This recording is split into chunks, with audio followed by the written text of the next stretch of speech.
अस्सलाम वालेकुम, मैं हमारे लिए आप देख रहे हैं मेरा चैनल। जान शोहर छुड़ा रहा था। जो औरत अपने बच्चों के साथ वापस अमेरिका जाना चाहती थी, वो खुद की और बच्चों की जान आखिर क्यों लेगी? वेलेंशिया टाउन का कातिल आहिस्ता आहिस्ता बेनकाब होना शुरू हो गया। री इन्वेस्टिगेशन का हुक्म क्यों दिया गया? क्या पुलिस सही तरीके से इन्वेस्टिगेट नहीं कर रही थी? क्या पुलिस के ऊपर कोई असरअंदाज जो है हो रहा था? पुलिस तहवील में शोहर नासिर डोगर का पासपोर्ट, मुल्क छोड़ने पर पाबंदी, अमरीकी इंश्योरेंस और 3 अदद गवाह, मुलाजमा, दुकानदार और रिश्तेदार दोबारा से जो है तफ्तीशी का सामना। क्या मामला हैं? क्यों एक बार फिर से तफ्तीश की जा रही है? पहली तफ्तीश में क्या हुआ था? क्या मामला थे? क्या चीज़ें थीं? नासिर डोगर को किसने क्लीन चिट दी थी कि वो बड़े आराम से सुकून से जो है पाकिस्तान से बाहर, यानी क्या बाहर का चला जाएगा? वो अकेला क्यों जाना चाहता था? री इन्वेस्टिगेट क्यों किया जा रहा है? पहली इन्वेस्टिगेशन में क्या मामला थे? क्या चीज़ें खुल के सामने आ रही हैं? कातिल कौन है? क्या उसको छुपाने की कोशिश की जा रही है? कौन इस वक्त सोशल मीडिया पे कातिलों को बचाने के लिए कैंपेन चला रहा है? आज की वीडियो में सिर्फ बात करते हैं। रिक्वेस्ट है चैनल को सब्सक्राइब करें, आपकी सपोर्ट की ज़रूरत है और आपने वीडियो को आखिर तक ज़रूर देखना है। दुनिया भर में जी आप ये देखें कि इस तरह के केसेस का एक रूल है, होमिसाइड जो है कि मरते हुए जो बंदा है उसका बयान सबसे ज़्यादा इम्पॉर्टेंट होता है। सबसे ज़्यादा इम्पॉर्टेंट जो है वो बयान बंदे की जब भी उसके साथ कुछ होता है, मरने से पहले वो सच बोल के दुनिया से जा रहा होता है। कोई भी दुनिया का बंदा, मैं कहती हूँ बड़ा से बड़ा गलत इंसान, बेगैरत, जालिम, जाबर क्यों ना हो, मरते वक्त वो सच बोल के जाता है। आखिरी बयान की बड़ी इम्पॉर्टेंस होती है, बड़ा उसको इम्पॉर्टेंट समझा जाता है, सबसे ज़्यादा अहमियत रखता है। अलीना ने जान देते हुए जो है बयान दिया था कि मेरे बच्चों को खा गया। साथ खड़ा हुआ था इनका शौहर, सामने खड़ा हुआ था गवाह, उसके सामने बोला, मुंह से झाग निकल रहा था कि मेरे बच्चों को खा गया। यही नहीं, अगर अलीना ने अपनी और बच्चों की जान लेनी होती तो कोई भाई नोट तो छोड़ के जाती ना। अजीब सी कहानी बना दी है, अजीब सी तरीके से मामले को सारा का सारा जो है अलीना पे डालने की कोशिश कर रहे हैं। अलीना अगर इससे भी तंग होती, अलीना अगर दुनिया से किसी भी चीज़ से तंग होती, वो जानने से पहले एक नोट तो लिख कर जाती कि मैं क्यों ये इतना बड़ा स्टेप उठा रही हूँ, ये क्या मामला है, क्या चीज़ें हुई मेरे साथ, क्या क्या कुछ हुआ, मैंने क्या क्या चीज़ें फेस की। कोई सुसाइड नोट नहीं था। दूसरी बात ये, जाते हुए वो अपने शोहर के बारे में ये सब कुछ क्यों कह कर गई? वो भी सामने गवाह था, मुंह से झाग निकल रहा, मरने वाली उसकी हालत है, और उसने कहा कि जी मेरे बच्चों को खा गया। यही नहीं, अगर अलीना ने अपनी बच्चों की जान लेनी होती डेफिनेटली कोई नोट छोड़ती। इतनी बड़ी प्लानिंग थी, लेकिन ना नासिर डोगर को आइसक्रीम खिला सकी अलीना, ठीक है, और ना ही आखिरी नोट छोड़ा, बल्कि जाते जाते डोगर साहब का नाम लेकर वो चली गई है।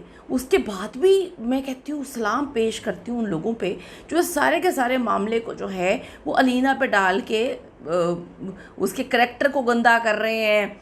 कितना पैसा खा लिया भाई आप लोगों ने, क्या कुछ आपने खा लिया? क्या आप पकड़ के जो है सोशल मीडिया पे बैठ के एक औरत की तजलील करना शुरू कर दी है, उसके करैक्टर पे आप लोगों ने बातें करना शुरू कर दी है।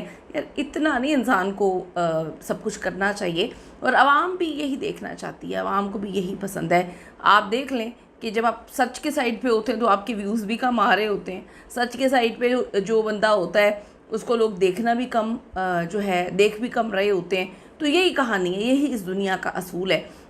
बड़े बेसिक पॉइंट्स पर बात कर रही हूँ मैं कोई रॉकेट साइंस तो है नहीं मेरे पास, ना मैं वहाँ पे मौजूद हूँ। मैं तो एक न्यूट्रल इंसान, एक आम शहरी की तरह कुछ सवालात पूछ रही हूँ कि अगर वो दिमागी मरीज़ा थी और इतनी तगड़ी उसने प्लानिंग कर ली, 15 दिन के अंदर अंदर जो है उसने यहाँ पे असर रसूख का इस्तेमाल भी कर लिया, यहाँ आके जो है पाकिस्तान में उसने बंदा भी ढूंढ लिया जो उसको जहर ला के भी देता। व्हाट्सएप पे वो उसने चैट भी उससे कर ली, व्हाट्सएप चैट भी मिल गई। चैट तो भाई कोई भी कर सकता है। मेरा मोबाइल यहाँ पड़ा हो, मेरे घर में कोई रहता हो, वो पकड़ के जो है मोबाइल उठा के चैट कर ले, उसके बाद उसको डिलीट कर दे, तो मुझे थोड़ी पता चलेगा कि किसने मेरे घर में क्या चैट की है, क्या चीज़ें हो रही। चैट की तो कोई कहानी नहीं होती। अगर आप ये कहेंगे जी चैट जो है, हम कौन सा कोई खुफिया चीज़ें मोबाइलों में रखते हैं कि हमारा मोबाइल इधर उधर नहीं पड़ा होगा, तो ये तो कोई पॉइंट ऐसा नहीं है कि जी चैट अलीना नहीं की थी। उसकी क्या कोई वीडियो कॉल थी, कोई उसकी वॉइस नोट्स हैं, अगर कोई वॉइस नोट्स वगैरह हैं तो सामने लेकर आए کہ اس نے وائس نوٹ میں اس بندے سے کہا ہے کہ جو ہے وہ زہر منگوایا ہے تو اس کو سامنے لے کر آنا چاہیے، بتانا چاہیے۔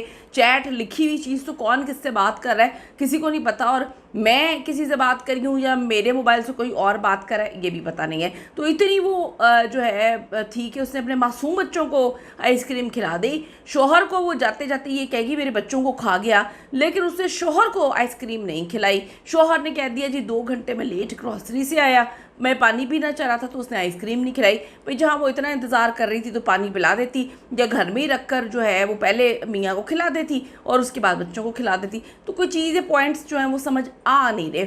وہ 15 دن سے پلاننگ کر رہی تھی، امریکہ میں وہ کیا نہیں حاصل کر سکتی تھی، بڑی پیور چیزیں ہوتی ہیں وہاں پہ۔ جب میں گئی تھی تو وہاں پہ تو چوہے مار گولیاں آپ کھا لیں تو آپ جو ہے وہ مر جاتے ہیں، اتنی جو ہے سخت ترین وہاں پہ چیزیں ہوتی ہیں۔ بڑی عجیب سی بات ہے کہ وہ پاکستان آنے کا انتظار کر رہی تھی، یہاں پہ اس نے زہر، کیونکہ پاکستان تو اوریجنل چیزیں بڑی کم ملتی ہیں، زہر بھی اوریجنل نہیں ہوگا، تو اس نے کسی سے منگوایا، وہاں تو چیزیں بھی اوریجنل ہوتی ہیں۔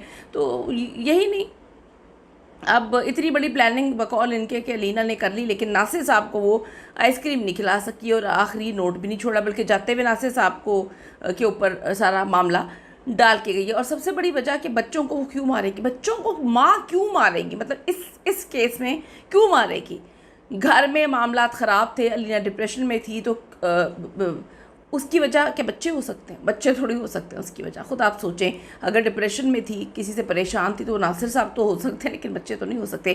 تفتیشی ذرائع اور خاندانی ذرائع کے مطابق علینا اس بات پہ زبردست احتجاج کر رہی تھی کہ شوہر ناصر ڈوگر سے پاکستان چھوڑ کر امریکہ جو ہے اکیلا واپس نہ جائے، بلکہ اسے بھی ساتھ لے کر جائے۔ اب یہاں پہ ایک بہت بڑا سائنسی اور منطقی سوال پیدا ہوتا ہے کہ اگر ایک عورت اپنے شوہر کے ساتھ رہنے کے لیے لڑ رہی ہے کہ میں نے امریکہ میں رہنا ہے، میرے بچوں کا فیوچر وہاں پر ہے، اپنے اور بچوں کے مستقبل شوہر کے ساتھ دیکھنا چاہتی ہے، تو اپنے ہی ہاتھوں اپنے معصوم بچوں کو اتنی بری طرح خوفناک طریقے سے زہر کیوں دے گی اور خود بھی مر جائے گی؟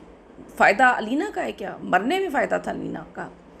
خود بتائیں کہ جانا وہ چاہتی ہے امریکہ، بچوں کو وہ ساتھ لے کے جانا چاہتی ہے امریکہ۔ کون نہیں لے کے جا رہا؟ شوہر نہیں لے کے جا رہا۔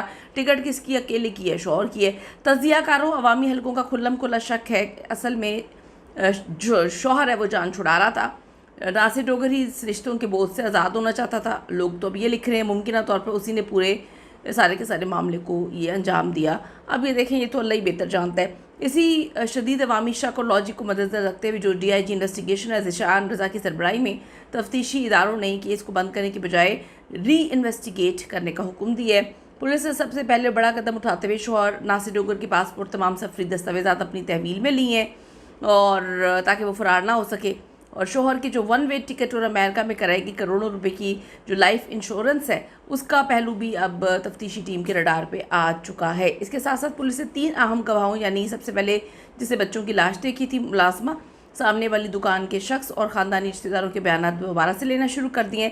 یہ کیس اب خودکشی کا ڈرامہ نہیں رہا بلکہ ایک گہری سوچی سمجھی سازش کا روپ دھار چکا ہے۔ ایک ماں واقعی اپنے بچوں کو مار سکتی ہے کیا جب وہ امریکہ واپس جانا چاہتی ہے اپنے بچوں اور شوہر کے ساتھ؟ جال تو کہیں سے بچھا ہے، شاطرانہ کھیل تو اندر سے ہی کھیلا گیا ہے۔ آپ کا کیا خیال ہے؟ کیا واقعی شوہر جان چھڑا رہا تھا، اس نے یہ ہولناک قدم اٹھایا ہے؟ یہ بتائیے گا، یا آپ کو لگتا ہے کہ علینا نے اپنے اور اپنے بچوں کی جان بلا وجہ لے لی؟ کامنٹ ضرور کرے گا۔ See you in the next video.